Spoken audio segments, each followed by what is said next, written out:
బంగారాన్ని విడిపించి ఆ రోజు ఆన్లైన్ రేటుకే మేము కొంటాం. Sharma gold company. నమస్తే, వెల్కమ్ టు సుమన్ టీవీ. నేను మీ యామ్ని. ప్రస్తుతం మనతో ఉన్నారు ప్రముఖ ఆధ్యాత్మికవేత్త, ప్రముఖ జ్యోతిష్య వాస్తు పండితులు మాడుగుల శివప్రసాద్ గురువు గారు ఉన్నారు. వారితో మాట్లాడదాం. నమస్కారం గురుగారు. ఆశీర్వచనం తల్లి. గురుగారు, ఈ నెలలో అసలు సింహరాశి వారికి అండి ఏ విధంగా ఉంటుంది? వీళ్ళకి సంబంధించిన పరిహారాలు అంటే ఏంటండి? శ్రీ మహాగణాధిపతయే నమః. ఐం మహాసరస్వత్యే నమః. శ్రీ లలితాంబికాదేవియే నమః. సింహరాశి వాళ్లకు ఈ ఫిబ్రవరి మాసము చాలా యోగవంతముగా ఉన్నది. ఎక్కడ ఏమీ ఇబ్బందులు పడాల్సిన అవసరం లేదు. ఈ రాశి వాళ్ళు నిరంతర శ్రమ అనేటువంటిది ఉంటుంది. శ్రమకు తగినటువంటి ఫలితము ఉంటుంది. ఈ మాసంలో మానసికమైనటువంటి ఉల్లాసము, సంతోషము, ఆనందముతో ఈ మాసమంతా కూడా గడుపుతారు. వెనక ముందు పుట్టినటువంటి వాళ్లతో సుఖ సంతోషాలతో పంచుకోవడం అనేది జరుగుతుంది. ఈ రాశి వాళ్ళ సంతానము వలన పేరు ప్రతిష్టలు అనేటువంటివి రావటము జరుగుతుంది. ఎక్కడెక్కడి వాళ్ళు మిమ్మల్ని కలవాలి అనేటువంటి దాంతో కొంతమంది అనూహ్యంగా మర్చిపోయిన వాళ్ళు కూడా మిమ్మల్ని ఫోన్ చేసి పలకరించవచ్చును. మీరు చేసేటువంటి పనుల్లో మా చేయూత ఉంటుందండి, అందరం కలిసి చేద్దాము అని ఒక మంచి నిర్ణయానికి వచ్చి కాస్త పెట్టుబడులు పెట్టి వ్యాపారంలో కలిసి రావటము కానీ, లేదా ఒక ధార్మిక కార్యక్రమం ఏదైనా చేస్తుంటే దాంట్లో కలిసి రావటము కానీ, లేదా ఒక వివాహాది శుభకార్యాలు ప్రయత్నం చేసుకునేటువంటి వాళ్లకు దానికోసం కలిసి రావటము కానీ, ఏదో ఒక రకంగా నలుగురు కలిసి వచ్చి మీకు చేయూతనిచ్చేటువంటి విధానముగానే ఉంటుంది గాక. సింహరాశి వాళ్లకు చాలా యోగవంతముగా ఉన్నది. ఎప్పటి నుంచో దీర్ఘకాలికముగా ఉండి బాధలు పడుతూ ఉండేటువంటి అనారోగ్యవంతులకు కూడా ఆరోగ్యము, పూర్ణత్వము పొందుతారు. ఇంతకాలము నుంచి పనిచేయనటువంటి మందులు ఇప్పుడు ఎందుకు పనిచేశాయి అని అనుకుంటే, ఇప్పుడున్నటువంటి జాతకరీత్యా గ్రహస్థితుల యొక్క దృష్ట్యా మీకు పనిచేస్తాయి. గతములో ఉండేటువంటి గ్రహస్థితుల దృష్ట్యా కొన్ని పనిచేసి ఉండకపోవచ్చు. అంతే, అక్కడ తేడా ఏం లేదు.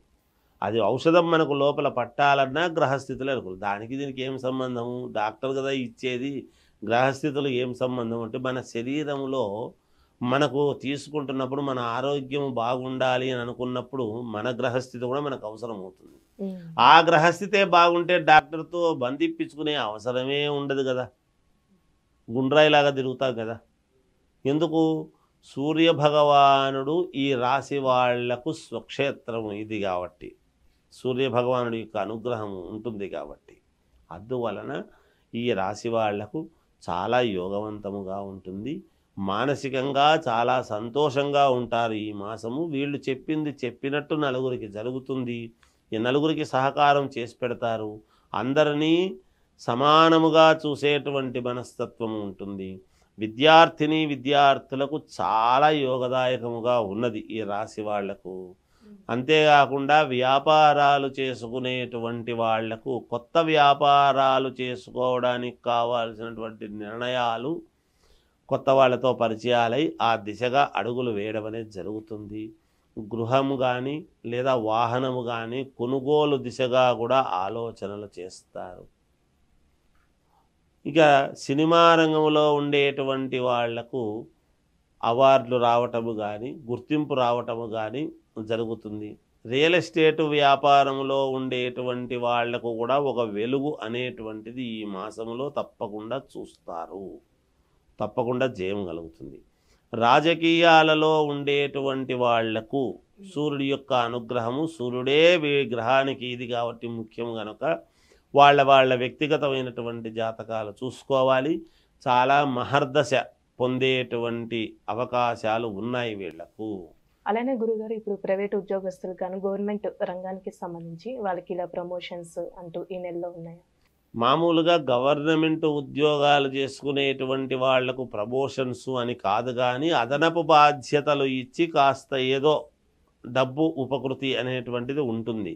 ప్రైవేటు ఉద్యోగాలు చేసుకునేటువంటి వాళ్లకు అనూహ్యమైనటువంటి మార్పులు, అప్గ్రేడ్ కావడం కానీ ఇలాంటివి జరుగుతాయి కాక ఇలా ఉంది. ఇక ఈ రాశి వాళ్ళు పరిహారము చేసుకోవాలి ఏమిటి అనేటువంటి నిర్ణయానికి వచ్చినప్పుడు గణపతి దేవాలయానికి వెళ్ళి గణపతిని ఆరాధిస్తే మంచిది.